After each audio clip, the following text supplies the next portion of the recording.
There was a big U.S. inventory build yesterday, so I'm not surprised we had a bit of a sell-off. I think everybody is waiting to see what the impact of these sanctions are going to be. I mean, we fully expect Iran to lose about 700,000 to 800,000 additional barrels of exports, so this will be very meaningful. But the question is, can President Trump get the countries in OPEC to basically put more barrels on the market? Last week, he said he called OPEC, said he spoke to the Saudis. People here question whether that call took place. But people are really waiting to see, will OPEC step up and put the barrels on the market to make up for the Iranian losses? And will they? Are they going to do it? Will the Saudis react?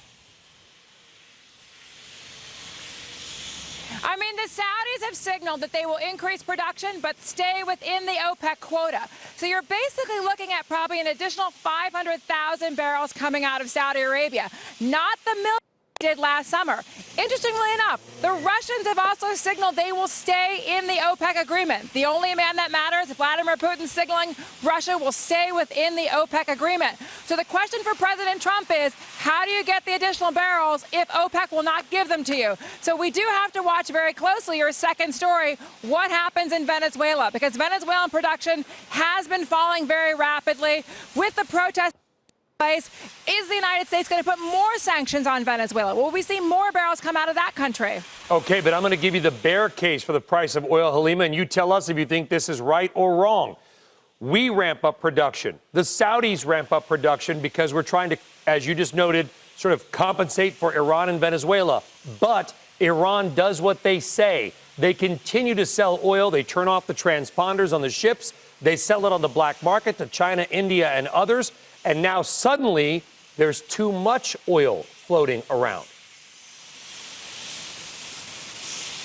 Well, I think the Saudis are very concerned about not repeating the mistake they made last summer, where they essentially surged production going into the Iran sanctions decision and oversupplied the market. So certainly Saudi did a summer surge. That would be a bear case for oil. But I think they're going to adopt a wait-and-see approach. And in terms of will Iran cheat, of course there'll be some cheating. But countries that are exposed to the U.S. capital markets, South Korea, Japan, those refineries will go to zero. And companies like Reliance, they need to raise money in the United States. I think Reliance will basically cut on in imports. And so I do think this is going to be very meaningful. I think for President Trump, a real question is, will you release a strategic petroleum reserve? I think that is his option this summer if prices get too high. Reliance has the biggest refinery in the world, 1.4 million barrels a day, twice as big as our biggest refinery. Do you believe Trump will ultimately release barrels from the SPR?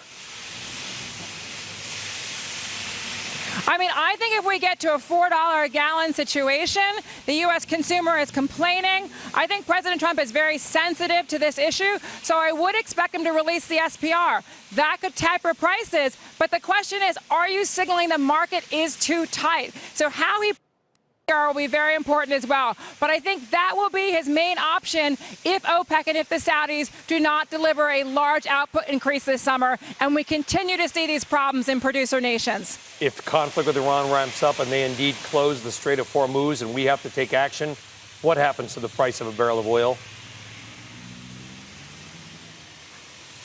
That is your ultimate bull case for oil. And Ryan, not that the Iranians could actually close the Straits of Hormuz. The U.S. has the Fifth Fleet in Bahrain. We can keep it open. But if they start to do more aggressive exercises around the Straits of Hormuz, that could put a political risk premium back into the price of oil. Also, what I think you should watch very closely, do the Iranians break the seals on their nuclear facilities and restart their nuclear program? Do they potentially withdraw from the non-proliferation treaty? They are making noises about doing that. Those are the type of aggressive Iranian responses that, again, could send prices soaring this summer that don't have to do with the physical supply and demand, but the political risk fear premium coming back into this market. So watch the Iranian response very closely.